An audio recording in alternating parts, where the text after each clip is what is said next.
Jeff, there are times when you've been the only voice in the media indicating these frustrations and problems.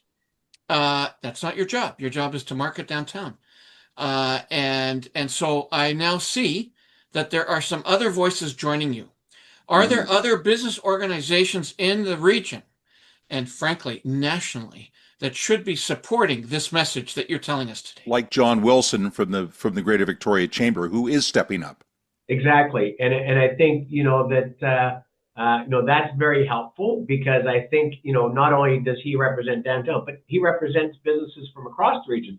This isn't even just in downtown, and it allows us to really sort of add more voices, but also more distinct areas of voices to actually push for those sorts of changes. I know that, for instance, the Chamber is having the mayor coming in November to a breakfast to give an update on the progress of the community safety and well-being plan and kind of hold the city accountable for what they say they're going to deliver. That's fantastic.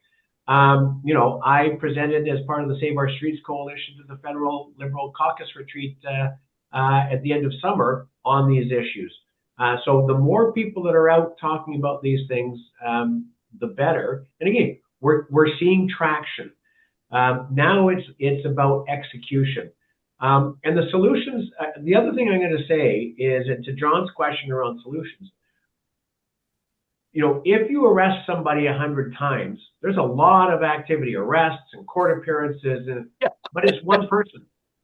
So the issue is that it isn't hundreds of people causing these problems. It's a small, 40 people creating most of this mayhem. If we could hold those individuals in remand and have them off the streets, and it's about the 40 or 50 people you really see struggling on the streets, like you saw in front of the coffee shop. If we actually had involuntary care, we were just providing it now, and they're off the street safer, healthier, but also not disrupting business, you would see an immediate, massive reduction in a lot of these issues.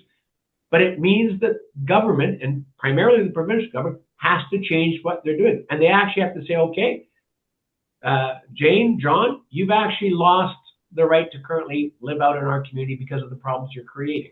We're going to provide you services, but here you go, and here's your ACO trailer, and we seconded some staff from Alberta or wherever to provide the services you need, but you're off the street.